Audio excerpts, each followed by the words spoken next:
When we speak of ISB and its impact on students, the one word that stands out is transformation. We welcome bright young minds to the school, see them graduate with flying colors, and go on to accomplish some incredible things.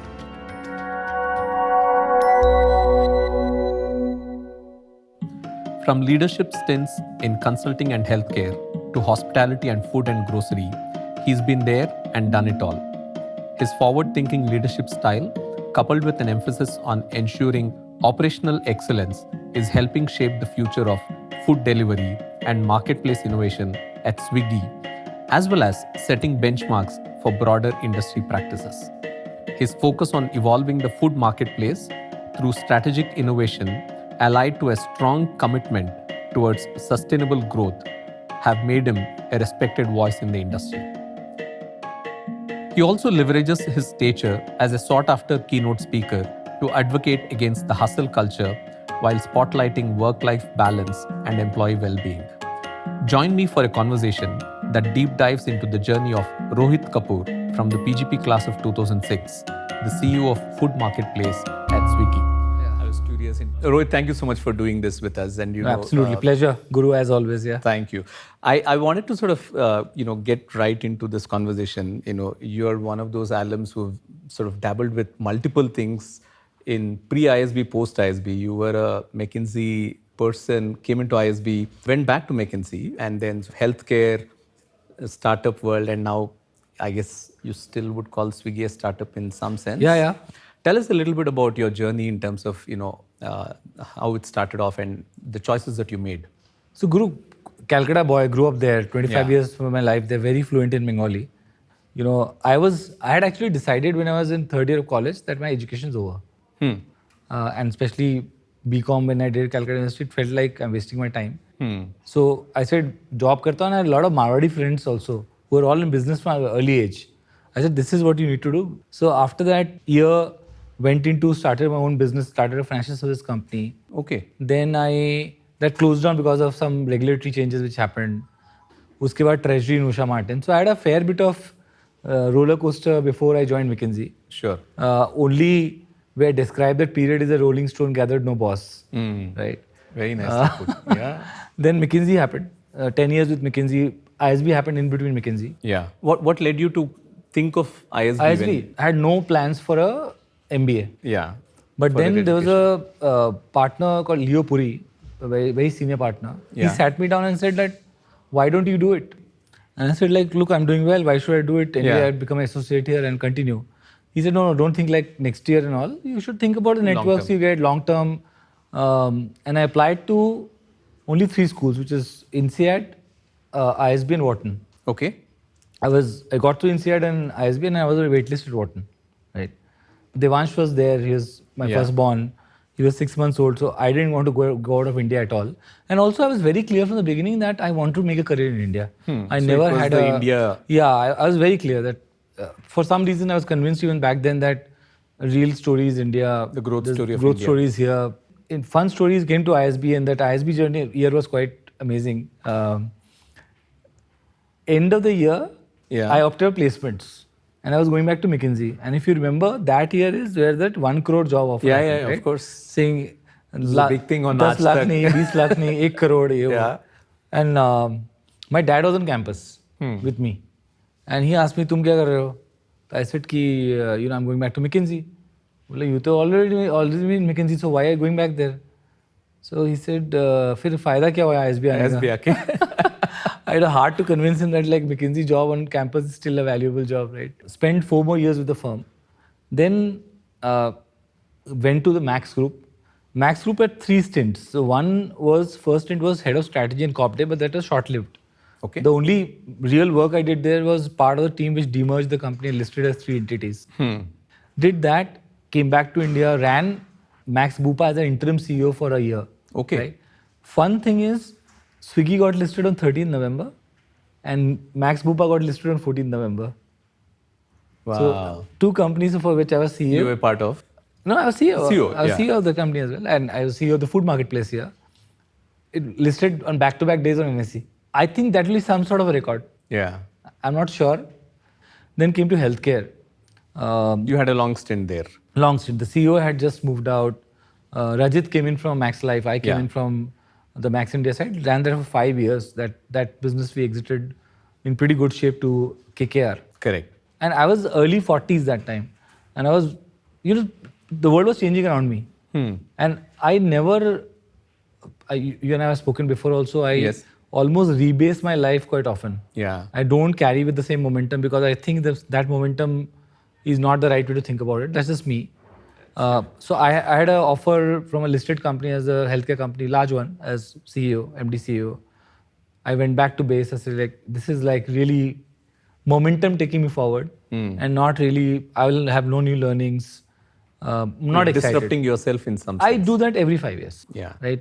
Go back to base, disrupt yourself, believe you know nothing, take on a new challenge.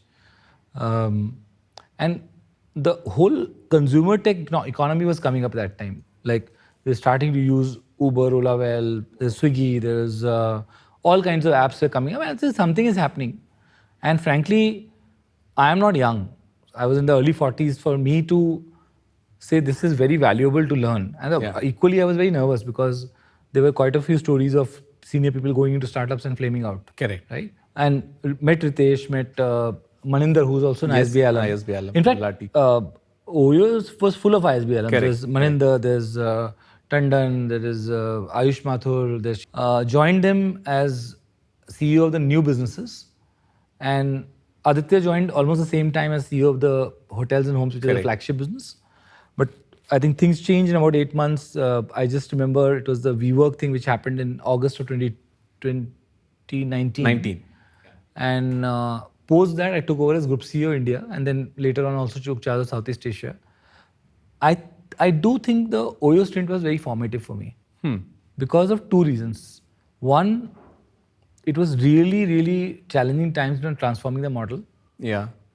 Going through, and then COVID happened. Yeah. At that time, running a hospitality business during COVID was challenging. And there was no playbook to follow. There was absolutely no playbook. Absolutely no playbook. You wake up every day, you look at consumer sentiment, you look at other things, and just first principle basis, gut, decide what you do. I think Oyo, there's a book to be written somewhere. I think it was very, very, very powerful learning for me. Fantastic. Very transformative. Then Swiggy happened 2.5 years back. I run the food delivery business. I run Dine Out, which is an acquisition we did 2 years back. I also run a bunch of horizontals. So the delivery organization reports to me. I'm responsible for it rather. There's consumer experience. I run PR, government public policy, ESG. I see you're involved a lot in advocacy efforts. Yes, public policy. Dinkar who's another of course. ISB alum. He runs public policy for us. So it's been a very grateful for the opportunities that come my way. I don't think I could have guessed at all that I'll from starting as a medical representative with salary of 4,000 rupees. I'll be sitting here one day and have the privilege of running a company like Swiggy. No, that's an incredible story by any measure. I mean, hats off to you, Rohit. I want to, I'm tempted to ask this because Swiggy is a lot these days, also in our minds about fast. It's of course, there's efficiency, there's all those other good things, but it's also mind space is about fast. And I'm sure as people who run the company, you and your team, your metrics are also driven by minutes and this. Correct. When everything is measured in such minute sort of time standards, as the CEO, how are you also focusing on long-term sustainability of the company or the business? How do you manage to do both? So Guru, the one thing which took adjustment for me was when I came, we have projects to cut 5 seconds, 10 seconds, right? Or improve speed by 5 seconds. And I'm like, are we going to do a full project for 10 seconds? And we realized that that's how we work. We have like, these are so valuable. Right? And also we are a high volume company.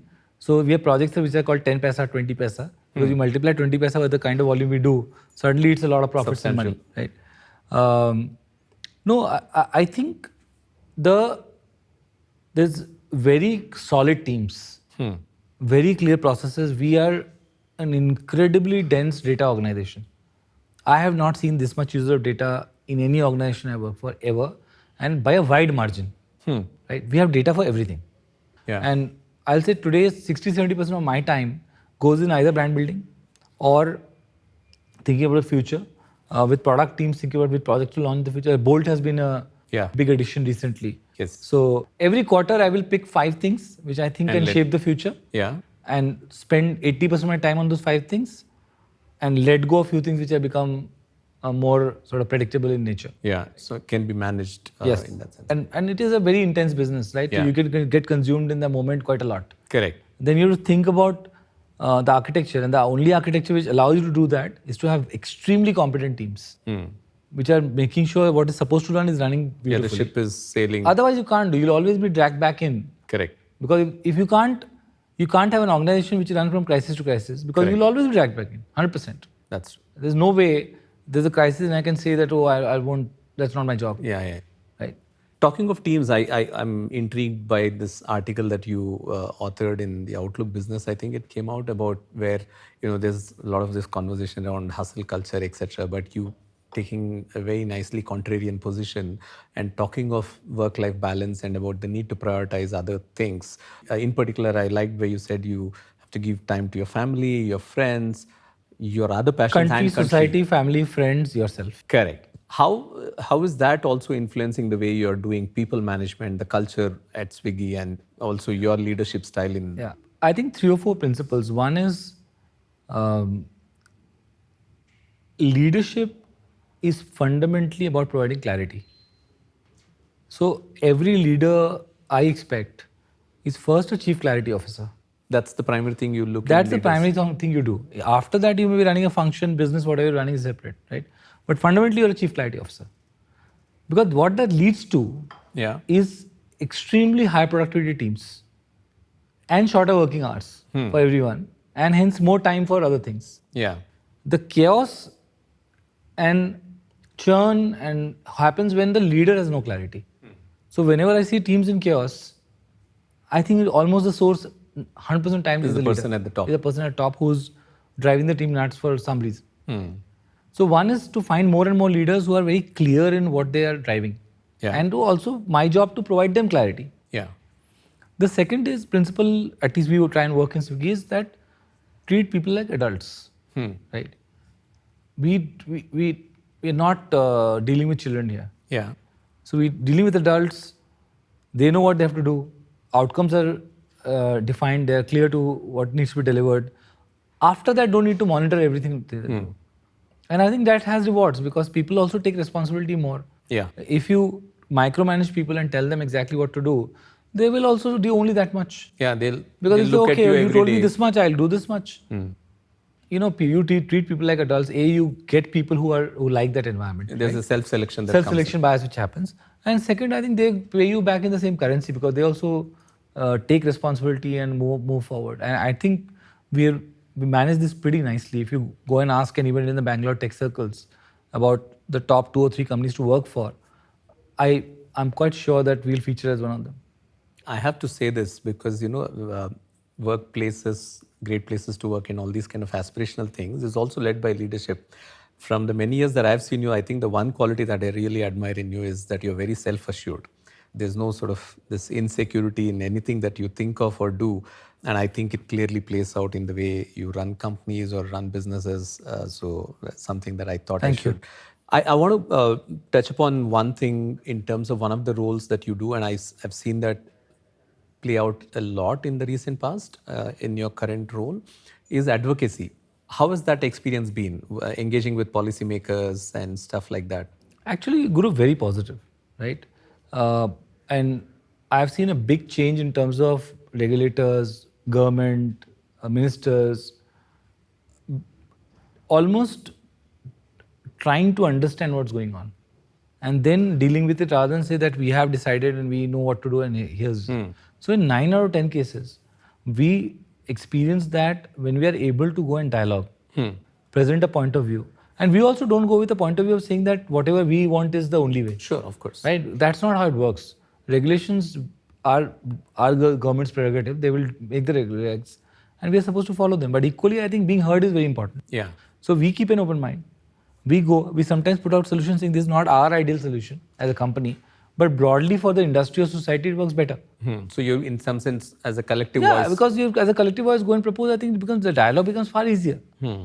I can't remember a single instance where we've gone and we've not been heard. Or hit a wall in some Yeah, sense. yeah. Yeah, I want to go back to the ISB time that you were referring to, and I can already see a smile on your face. What was the year like for you when you're on campus? It was crazy. Right?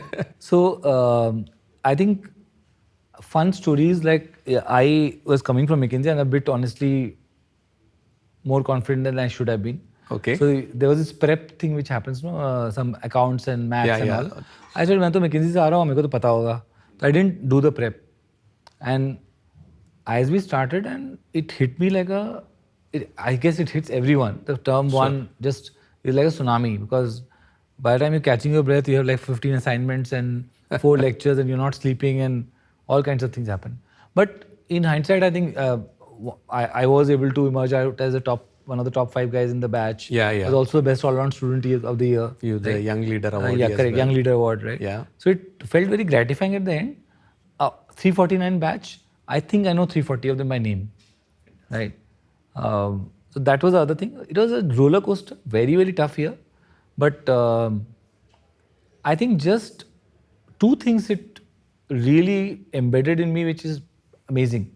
One is you can do 10 things in a day, right? I think only there I learned that is actually possible, right? You'll Some sort of partying pushing the also boundary. and doing assignment also and doing exam also and playing a sport also, attending a lecture also, some guest lectures coming, and you can pretty much pack everything in the same day and manage, right? That was one big thing. Second is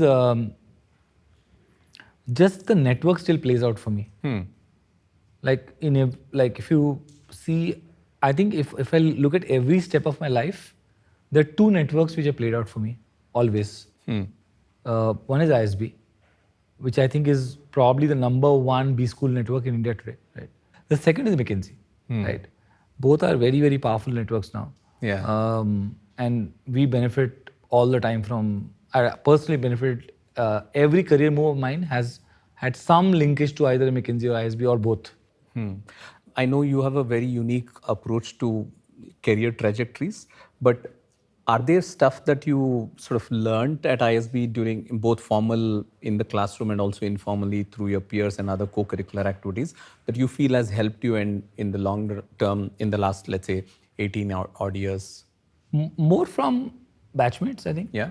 I was not very exposed to the technology side of the world.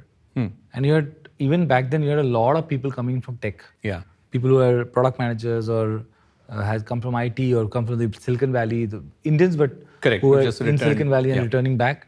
So one I think which really helped me was the exposure to tech. And the first time I started appreciating the role of tech. And those are the things which really helped me later on realize that how the world is changing and where do I need to be in my career. Otherwise, classically, I was not designed to be in consumer tech. It's very, very unlikely that with my profile background, I'm actually a very unlikely consumer tech CEO. If I may But say here so you are, myself. But here I am, delivered yeah. the IPO successfully and Here I am, yeah. building and expanding. You spoke about how the alumni network is very vibrant and probably the best. How is that in terms of how often do you dip into that network? And Very regularly. Yeah. So one good thing about our batch also is that we meet every 2 years. So we have a Goa offsite. Goa offsite, yeah. Which thanks to Akash, Yeah. who's sort of still the glue, right? I sit on boards like Ashish is Yeah, running off and business Ruchi, and Oxizo. Ruchi is there. I'm one of the board members in Oxizo. Co-invested in multiple places. I'm part of Atrium Angels, which Yeah. is the fund we created for ISB Correct. startups. So yeah, it's pretty heavy. I think it's high frequency. And to the current class on campus, what would you advise them? Don't fuss too much about your campus job. It's totally irrelevant. And people fuss over it so much, as if life and death depends on it, right? There's nothing, kuch nahi hoga. You'll still do well. You'll still do well. The only decision which matters to you in your life is who is your life partner and how long you've. That's the only fundamental decision which plays a huge impact. Everything else is reversible, changeable, very fast. What should we be doing as a school to create this culture amongst alums to sort of stay engaged more with the school? And let me also put the other question as well. what should we be doing better to create that culture? I'm not saying it's just from the alumni side, but also from the school side. What would your advice to us be like? It is, you're talking 20,000 alums. I don't know what the number is. We are 19,000. 19,000 4 months something, will right? be 20,000. 20,000 alums. 20,000 alums connecting regularly, it's not possible. It's difficult, let me put it this way. Yeah. What ISB should think of is a YPO style model now. Yeah. Or a EO It's style come model. Up, as a discussion to create like a forum. Yeah, it's a EO or a YPO style model where I think South Bangalore has a ISB YPO community. Example. I generally think a game changer could be local chapters, YPO, EO style, where people actually contribute some money. Yeah. So that they're also serious about, you know, they can extract value. They can extract value from it. And there are enough examples which exist out today. Yeah. That's the best way for alumni chapters to grow. I don't think this Hyderabad neural network works anymore. Yeah, and I think we want to also work closely with the Alumni Association because a lot of it is also driven by the association as well. As a school, and once you were a student, you're an alum, but more importantly, as a business leader, you interact. You go to many business schools. You, of course, as an industry leader, directionally from an academic programming point of view, and the way we are evolving as an institution, if you were not an alum as well, what would your sense be in terms of how ISB is evolving, and where should we, and what should be our focus areas? We are what, 20 years old? 23. 23. And the stature that we have is, education institutions take 100 years to achieve stature. Right? It doesn't happen in 10, 20 years. It's very, because alums grow. There's a natural process. It's at least a generation. There's a generational process to this. So I genuinely feel we have landed in a very good place. That's point number one. My input is more coming from what I would love to see more in alums coming out as let's say people we hire or people I've hired in the past, is a far greater degree of focus on finishing, communication, and just interpersonal maturity. Those are the sort of called softer skills. Sure. But see, so much is being taken over by AI. Today, a lot of things just don't need to be done. But these skills and the ability to specially be mature in situations, interpersonal, manage people, and these are the courses people don't take on campus, right? Because they will take the hard technical courses a lot more, and there'll be a fight for, let's say, quant and all that. Frankly, in terms of bidding, very little of that is used. Yeah. Right. And so much of this is used. And how do we sort of change the curriculum to develop more finished people? So I think, no, but I mean, all of these are useful feedback because it's also, while a major revamp has happened, but a lot of it is also an ongoing continuous process as well. I'm going to do a rapid fire. Okay. And quick responses, Swiggy style. Sure. So something that most people don't know about Rohit Kapoor. My daughter is a top 25 golfer in the world. What's a campus memory that you love recounting? Dunking. Yeah. Birthday dunks, which is banned now, I think. Yeah, it's no longer there. Yeah.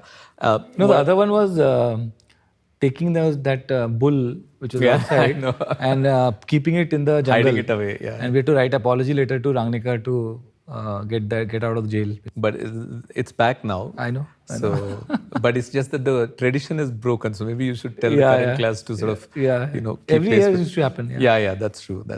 What are some of the favorite books on your bookshelf, and what are you reading right now? I'm currently in my bag. I'm reading India After Gandhi. Okay. Ramchandra Guha. Second time actually. I've read it before. I'm fascinated by post-independence history. One, I'm reading that. Second book I'm reading is Outlive. Okay, fascinating. The last thing you did for the first time? I became a DJ at a office party. Oh, is that I'm learning how to be a DJ. No, genuinely. Wow, cool. So maybe at your reunion... 1 year out, I want to perform. So, next year is your solstice. Maybe, yes. So maybe we should get you to do That's a good target to take. Yeah. But I don't know whether my batchmates will appreciate it, but doesn't matter. They're your batchmates. They'll be forgiving. So even if I want to say so, but I think we'll mark your calendar. Yeah, so let's do that. What are you likely to be found doing during a day off? If there is a day off, I'm sure. With Nana on the golf course. Yeah. Okay. Describe the year at ISB in 3 words. Crazy. Wild, sleepless. Lovely. I think I've done with a lot of whatever that I wanted to ask you, Rohit. Thanks a lot for doing this, Rohit. Thank you. Really appreciate this. Thank you so much. Thank you. Thank you, Guru. Mic lao. इसमें है क्या ही रहना कुछ तो लोग कहेंगे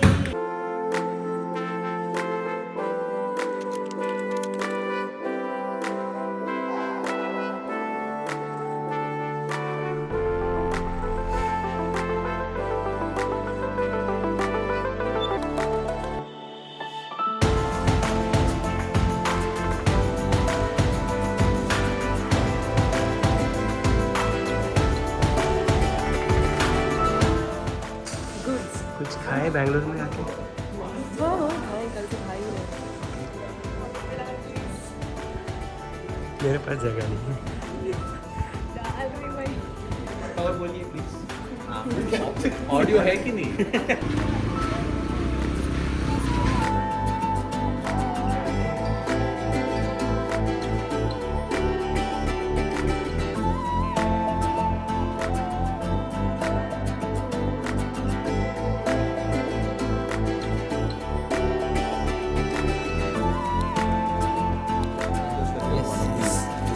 Supporters or founders.